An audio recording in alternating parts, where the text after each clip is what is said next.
Le groupe d'avocats chargé de défendre les intérêts du Sénégal a tenu une rencontre hier afin d'exposer des arguments contre une campagne de dénigrement international. Informer le public sénégalais et international sur le développement judiciaire en cours est l'objectif principal pour établir la vérité juridique. Un pool d'avocats chargé de défendre les intérêts de l'État du Sénégal a également été mis sur pied pour se constituer dans ces procédures et dans toutes autres concernant les dégradations, les pertes, les préjudices infligés à l'État du Sénégal dans ce contexte.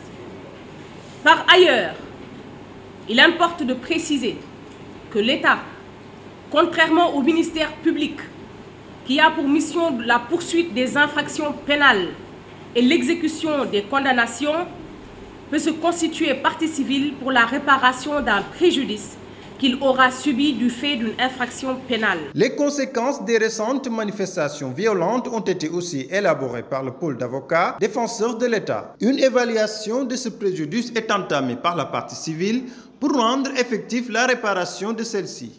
Le pôle d'avocats rappelle que dans le cadre des procédures susvisées, il poursuit et entend ne poursuivre que l'objectif de la restauration et de la préservation des intérêts de l'État du Sénégal par la manifestation de la vérité judiciaire, le respect de la présomption d'innocence, la garantie d'un procès équitable, mais aussi et surtout le principe sacro-saint de la séparation des pouvoirs.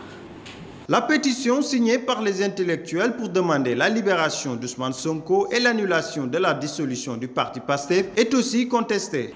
Ces manœuvres et désinformations sont à dénoncer, car elles encouragent une immixtion du pouvoir exécutif dans les attributions légales du juge d'instruction et lui imposent une parodie de solutions judiciaires. Il est à rappeler aux pétitionnaires d'un document à effacer des tablettes de l'histoire que l'état de droit que nous partageons tous ne saurait différencier le traitement des citoyens devant la règle de droit, ni passer par pertes et profits la profanation sauvage du sanctuaire universitaire, de l'incendie criminel de la faculté de droit. Le gouvernement du Sénégal ne digère pas la sortie des intellectuels sur les motifs précités. Hier, les avocats de l'État du Sénégal sont montés au créneau pour dénoncer ce qu'ils qualifient de campagne de dénigrement contre l'État du Sénégal. Les avocats de l'État du Sénégal affirment qu'ils contribueront sans complaisance à la manifestation de la vérité. Il s'agit concrètement de se focaliser sur les aspects juridiques et judiciaires de fond et de forme à chaque fois qu'un point de droit sera dénaturé pour des raisons autres que la justice. En ce qui concerne M. Ousmane Sonko, le procureur de la République, fort des pouvoirs que lui confèrent les articles 1er et 32 du Code de procédure pénale, a requis l'ouverture d'une information judiciaire.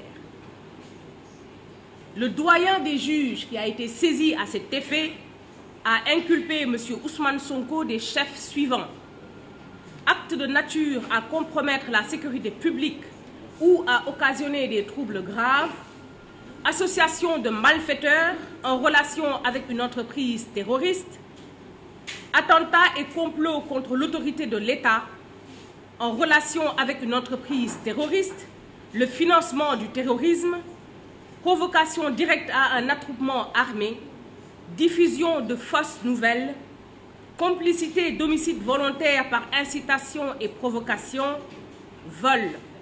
Il a été ensuite placé sous mandat de dépôt. Il faut rappeler que quelle que soit la légitimité d'un motif humanitaire ou sanitaire, le fait qu'une autorité, fût-elle l'autorité suprême de l'État, puisse demander à un procureur, quel qu'il soit, de mettre des personnes en liberté provisoire malgré la saisine du juge d'instruction est une catastrophe juridique, une aberration démocratique et une simple magouille politique. L'État du Sénégal, dans sa mission de préservation des intérêts publics et privés, entend se défendre devant toutes les juridictions pour obtenir réparation des dommages et préjudices découlant de ces infractions et permettre la défense de toute victime de ces exactions et actes terroristes.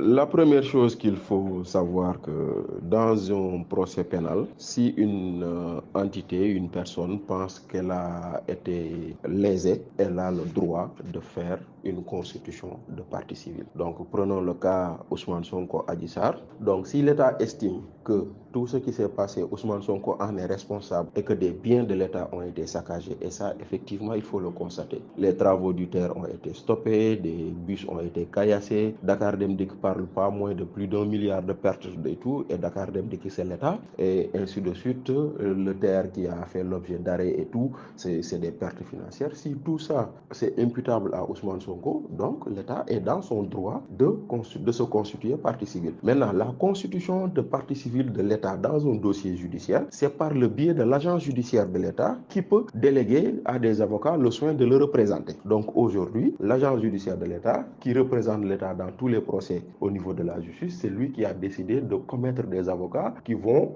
aujourd'hui aller défendre la position de l'État dans cette affaire. Cela veut dire quoi? Si procès il y aura, c'est de voir est-ce que l'État a le droit de se constituer partie civile. Donc ça veut dire que la première des choses, on regarde si la constitution de la partie civile de l'État sera acceptée par la justice. Maintenant, si elle est acceptée par la justice, ça veut dire que l'État peut participer au procès. Et maintenant, à la fin du procès, dans son réquisitoire, la partie civile va demander des dommages et intérêts. Et ça, l'État pourra par la suite être dédommagé si la justice estime que ce qu'on reproche à Ousmane Sonko, il en est l'instigateur. Dans ce cadre, on peut arriver à des dommages et intérêts. Non, je ne le vois pas comme une normalité, étant donné que, comme on le dit, nous sommes dans un pays démocratique. Et ici, il y a la liberté d'expression. Donc, chacun a le droit de donner son avis par rapport à la situation politique du pays. Maintenant, aller jusqu'à dissoudre un parti politique, c'est vraiment un rétropédalage. Et on va ça s'est passé vers les années 1960 avec Léopold Sédar Senghor. Pourquoi attendre jusqu'en 2023 pour encore faire ces genres de trucs? Moi, je vois que c'est pas bien. Non, d'accord, moi c'est lol, non. Parce qu'en est qui... Je ne suis pas d'accord qu'on saisit les biens d'un parti ou bien qu'on le dissout, alors qu'on n'a pas encore des preuves concrètes sur ce qu'on lui reproche. D'accord, moi c'est quoi? Donc, dissoudre un parti politique et confisquer, et encore vouloir confisquer ses biens, je pense que ça, c'est aller trop loin. Et la politique n'en vale pas la peine. Donc il faut que les gens sachent raison garder et qu'ils savent que la roue peut tourner d'un moment à l'autre. Ce que vous allez faire aujourd'hui, peut-être demain, vous allez en répondre. Donc qu'ils sachent raison garder.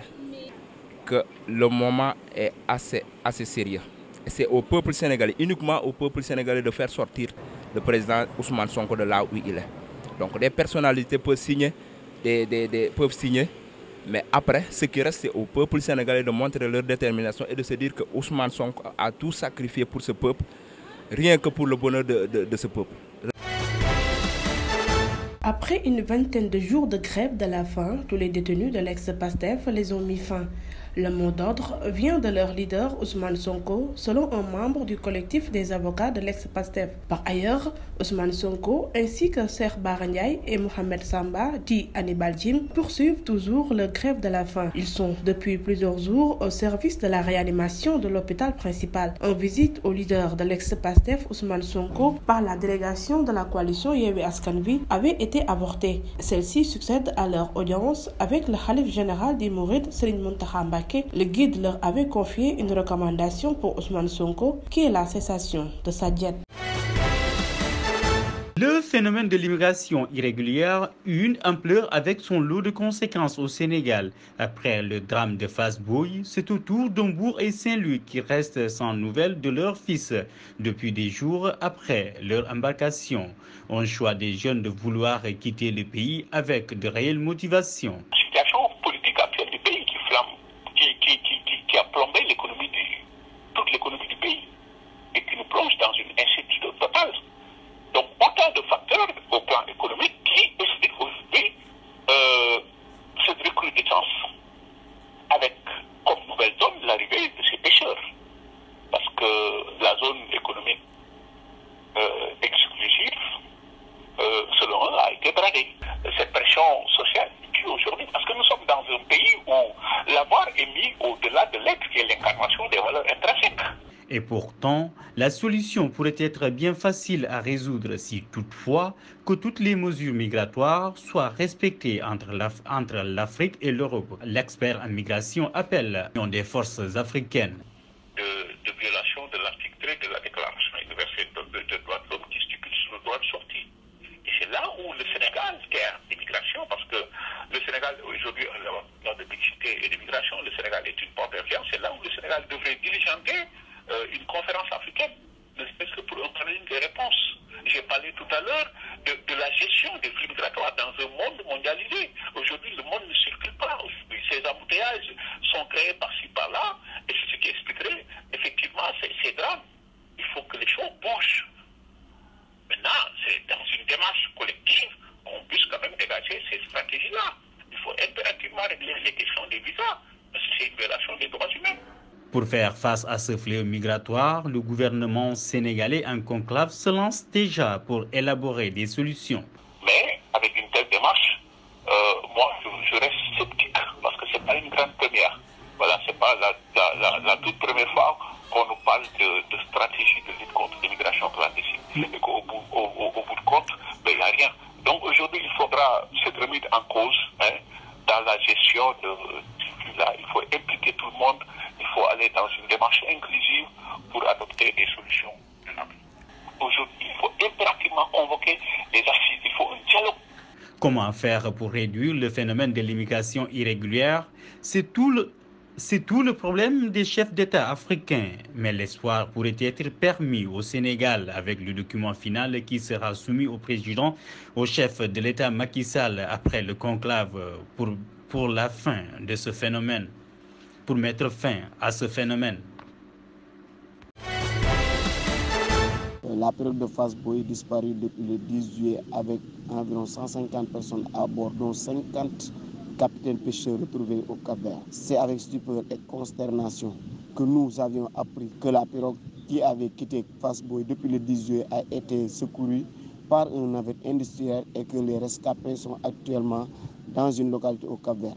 Un nombre important de pertes en vies humaines est noté, car selon le communiqué du ministère des Affaires étrangères et du Sénégal de l'extérieur du 15 août 2023, seuls 38 rescapés ont été retrouvés, dont 150 personnes selon le communiqué de presse du collectif des familles disparues de Fass-Boye. Le CONIPAS s'incline devant la mémoire des disparus et présente ses sincères condoléances aux familles et souhaite un prompt rétablissement aux rescapés. Le CONIPAS se tient auprès des familles pêcheurs de Fass-Boye et marque son inquiétude face à la déclaration de ces derniers qui soutiennent qu'elles n'ont pas été informées d'une quelconque activité de recherche en mer de la pirogue de part et des autorités compétentes du Sénégal, comme la marine, la DPSP, ou d'autres structures chargées d'assister aux naufragés. Ce phénomène de l'immigration clandestine irrégulier n'est pas prêt à s'estomper, car c'est le désespoir grandissant qui fait partie de tous ces jeunes-là vers le lendemain incertain à cause de la crise que traverse le secteur de la pêche. Cette crise va crescendo avec la surexploitation aggravée entre les ressources, nouvelles licences de pêche industrielle, ne tenant pas compte des résultats de la recherche qui n'a cessé d'alerter sur la situation catastrophique de nos ressources halieutiques. On est à la 4e édition cette année et depuis 2019, nous avons jugé nécessaire à travers le gouverneur de région d'organiser un camp de reboisement ici à Djembéring pour venir pour apporter une réponse à l'érosion côtière, de s'installer dans cette côte de Djembéring qui hante les populations, le sommet des populations de Djembéring. Si vous regardez tout à l'heure ici à côté, vous avez constaté aujourd'hui qu'il y a beaucoup, l'avancée de la mer est très significative. Nous avons pensé apporter une réponse en plantant les filaos qui ont une capacité de fixer les dunes et au moins de ralentir l'avancée de la mer. Je représente le gouverneur de Ziguinchor qui est empêché. pour nous venir donc précéder au lancement de la 4e édition donc de reboisement. Bon, d'abord, j'ai constaté que le choix de Diembéring est un choix très pertinent parce que nous voyons tous les jours que la mer avance. C'est vrai que même si les arbres n'arrêtent pas, l'érosion n'arrête pas donc l'avancée de la mer, mais quand même constitue un frein. Alors aussi que j'ai constaté aussi que les éditions passées, nous avons évalué les arbres, la survie, et que c'est important. J'ai toujours dit aussi aux jeunes donc, du camp que c'est vrai qu'il faut planter, mais aussi, il est aussi important de suivre après. Le téléphone portable est devenu indispensable dans la vie des gens. Ce moyen de communication présente beaucoup d'atouts dans le monde des affaires. Par exemple, dans le secteur du commerce, Massa Lignan ne se donne pas beaucoup de peine avec ses habits prêts à porter. Le téléphone portable est le meilleur en matière de publicité. Des clients à travers nos portes sur les réseaux sociaux s'y intéressent et passent leurs commandes. Le téléphone, un outil multifonctionnel, c'est ce qu'a compris Fodé Camara, ce jeune livreur dans les rues de Dakar qui profite bien des avantages que lui offre le téléphone portable. Il a beaucoup facilité nos conditions de vie, surtout nos livreurs, et même dans d'autres domaines. Certains clients, on ne peut que les contacter sur les réseaux sociaux. Du côté des études, ces avantages restent remarquables. Mais il faut savoir bien l'utiliser. Si tu l'utilises à bon escient, si tu viens en classe, tu n'as pas compris ton cours, tu peux aller sur YouTube et tout ça, utiliser ça à bon escient. Tu peux aussi créer des contenus comme du genre du développement personnel, de la motivation, de la mindset, du self-care et tout ça. C'est une bonne chose. Hein. Les avis sur l'utilisation de ce dernier sont divers. Si d'autres l'utilisent pour communiquer, faire leur business et recherche, d'autres l'utilisent à d'autres fins qui peuvent nuire. À l'hôpital, dans les dispensaires, les gens sont tout le temps occupés sur le téléphone. Il y a certaines familles qui sont divisées à cause du téléphone portable. Il y avait un bon partage, les gens discutaient. Il n'y a plus de communication, surtout ça, le manque de communication. Et c'est un problème réel dans les familles. J'ai des problèmes à cause de ça. Et quand même aussi le manque de sommeil, ça peut altérer, surtout si tu es élève ou étudiant, des sautes d'humeur et tout ça. Certes, les bienfaits de cet outil de communication sont très utiles, mais son côté néfaste aussi n'est point à négliger. Ce qui devient un danger pour bon nombre de personnes, peut être un moyen d'arnaque relativement à ses multiples fonctionnalités qu'il peut proposer. Les jeunes sollicitent plus les plages en cette période de vacances pour se rafraîchir. Cela fait partie de leur divertissement quotidien. Ces jeunes rencontrés nous font part de leur routine de vacances. Après avoir obtenu la permission de ma mère, je pars à la plage avec ma grande sœur. Des fois, elle me donne la permission d'aller jouer au football avec mes amis. Effectivement, on est assisté par les maîtres nageurs de la plage de BCAO. Moi, je passe tout mon temps de vacances à la plage et au jeu. Mais s'il y a trop de monde, on reste juste au large. Certains jeunes profitent de ces grandes vacances pour se divertir pleinement avant l'ouverture des classes. Par contre, certains passent la moitié de leurs vacances à s'affairer dans d'autres activités. C'est bien de me décompresser, mais quand même, je fais du travail, je travaille un peu de mon côté. Et en ce moment, je suis en train de faire des cours de vacances. D'avoir un petit boulot à côté, c'est mieux. Ces grandes vacances peuvent être cauchemardesques pour certaines familles, car en cette période, les places font l'objet de plusieurs noyades. Profitez tout le temps de sa vie, c'est pas une vie quoi. J'aimerais vous dire aussi, quand vous allez, je vous interdis pas d'aller à la mer, quand vous allez à la mer, de respecter les mesures de sécurité et tout ça. Comprenez. Les grandes vacances sont des moments propices pour se divertir et aussi pour renforcer l'éducation des enfants. Il faudra bien en profiter avant l'ouverture des classes prévues dans un mois.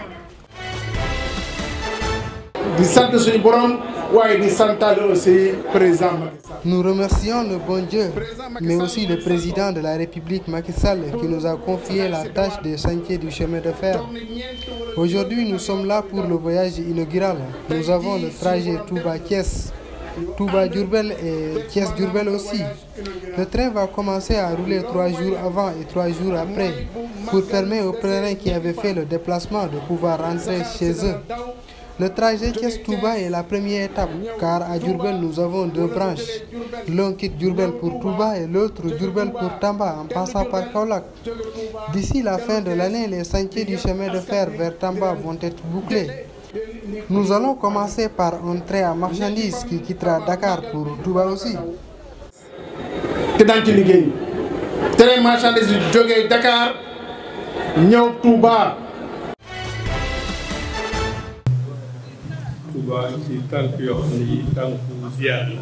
Nous sommes venus ici pour faire notre ziar auprès de Serigne Mountakha Mbacké. Nous lui demandons aussi des prières. Nous sommes là aussi pour vérifier l'avancement des travaux entamés dans l'approvisionnement suffisant de l'eau potable. Il y a dans cette ville 37 forages. Concernant cette édition du Grand Magal, tous ces forages ainsi que les châteaux d'eau et divers seront à proximité de la population. Le gouvernement a donné des matériels et un budget à la société Ofor afin qu'elle répare tous les problèmes liés à l'eau. On va aussi augmenter la pression de l'eau dans les forages.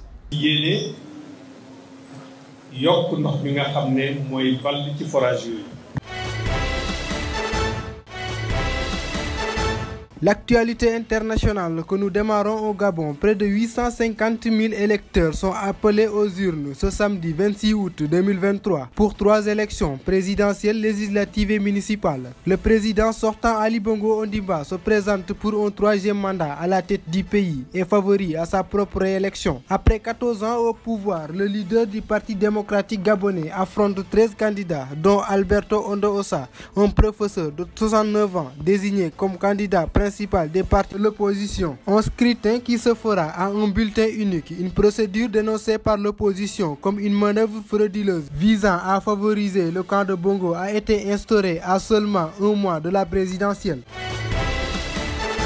En RDC, le climat politique est toujours tendu à l'approche de la présidentielle annoncée le 20 décembre prochain. C'est ce qu'a constaté Women Rights Watch. Dans une note, l'ONG alerte sur les actes de répression, d'intimidation envers une partie de l'opposition congolaise. L'Organisation de la défense des droits de l'homme demande aux autorités d'inverser la tendance au risque d'aggraver une situation déjà extrêmement tendue. Mais les autorités refusent catégoriquement les allégations portées par l'ONG. Aux États-Unis, Donald Trump a été soumis ce jeudi à la prise d'une photo d'identité judiciaire dans une prison d'Atlanta. Une photo avec un visage fermé, des sourcils foncés et un regard déviant. C'est la première fois pour un ancien président de l'histoire des États-Unis. Le milliardaire américain avait échappé lors de ses 3 précédentes inculpations pénales. Mais le candidat républicain, accusé d'avoir tenté de manipuler les résultats de la présidentielle de 2020, n'a pas coupé à ce cliché, à l'effet potentiellement infamant. En Russie, pour terminer, le Kremlin a démenti ce vendredi 25 août 2023 d'être mêlé à la mort d'Evgeny Prigojine. Cité par les agents de la presse russe, Dmitry Peskov, le porte-parole du Kremlin, juge que toutes les implications de Moscou dans la mort du chef du groupe paramilitaire révèlent du mensonge absolu. Il faut aborder cette problématique du clash en se basant sur des faits, a ajouté le responsable russe.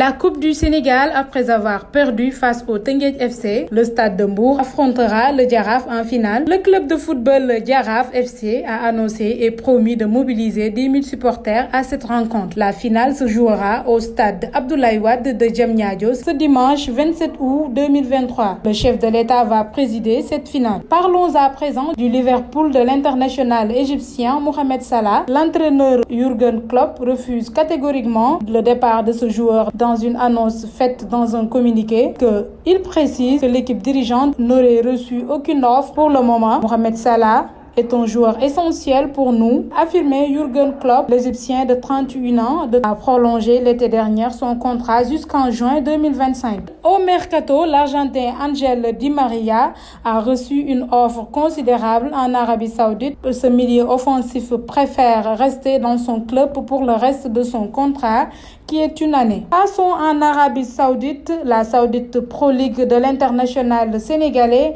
Edouard Mendy Il s'impose par 1-0 contre Al-Ardoud. Les partenaires d'Edouard Mendy arrachent la victoire et entament une saison parfaite dans le championnat saoudien. Al-Ahli signe sa 3e victoire en 3 matchs à domicile. Et pour terminer, avec la Fédération espagnole de football, la FIFA avait ouvert une procédure pour le président Luis Rubial, accusé d'agression sexuelle. Il devrait présenter sa démission ce vendredi, mais refuse de démissionner. Comme on aborde une finale et comme on aborde les autres matchs, je pense que c'est d'accord, c'est une finale, mais c'est un match comme tous les autres matchs. Je pense que la seule différence, c'est qu'il y a un titre derrière et le groupe est fin prêt. Je pense que quand on voit la fin de saison que le Jaraaf a fait, je pense que le Jaraaf est dans une bonne dynamique. Et aujourd'hui, on aborde cette finale avec beaucoup de confiance, mais beaucoup d'humilité aussi, sachant que rien n'est encore fait. On a un adversaire de taille devant nous, qui est le Stade de Mbour, qui nous a battus à l'aller et fait match nul contre nous ici lors de la dernière journée du championnat. Ouais, je pense que l'appel a été lancé depuis longtemps. Quand on voit cette année, cette saison, la mobilisation autour du Jaraaf, on a vu les matchs du Jaraaf au stade Iba Mar Diop, l'engouement qu'a suscité les matchs du Jaraaf. Et aujourd'hui, avec cette nouvelle donne, qui est une finale de Coupe du Sénégal jouée pour la première fois au stade Ahmed Abdoulaye Wade. Et je pense que ça peut servir ça sert de motivation pour les gosses. Et je pense qu'aujourd'hui, les gosses sont fin prêts. Et espérons qu'il y aura un grand spectacle lors de cette finale qui sera la clôture de la saison. Et j'ai confiance. Et déjà, l'annonce qui a été faite que la finale va se dérouler au stade Ahmed Abdoulaye Wade, ça a été derrière, il y a eu un engouement. On a vu l'engouement qui a suivi derrière. Et espérons que la fête sera belle et que ce sera joué dans la sportivité et le fair play. Les deux à la fois. Nous allons la jouer et la gagner, Inch'Allah. Le groupe a pu digérer. Comme je le dis souvent, on a de très jeunes joueurs. Bon, avec l'aide des médicaux. Donc, on est arrivé à 90% de nos moyens en ce moment même. Donc voilà, il n'y a pas de problème, il n'y aura pas de problème pour que les joueurs soient à 200% de leur niveau. Donc pour vous dire qu'on est au top. On est au top et tout est OK en ce moment. Une finale, ça ne se joue pas, ça se gagne. Entrer dans le terrain, donc voilà, ça nous motive. C'est motivant de jouer avec une équipe comme le Jaraaf. Donc, au coup d'envoi, il n'y aura pas de favoris en ce finale. Pour vous dire vrai, nous voulons gagner cette finale coûte que coûte pour sauver notre saison. C'est un manque de détermination, de conviction. Donc on s'y travaille, on s'y met. C'est normal. Il y a un match où on avait gagné au tir au but. Donc la chance ne nous a pas souri. Donc c'est la faute, s'il n'y a pas de faute, personne n'est fautif. Le football c'est comme ça. Parfois tu as la chance ou d'autres fois tu n'as pas la chance. Donc voilà, on essaie de s'y mettre pour encore encourager les jeunes, travailler. En tant que gardien de but, bon, le gardien était dans son jour. Il a eu la chance d'arrêter 2 pénaltys. Et voilà, ils ont gagné.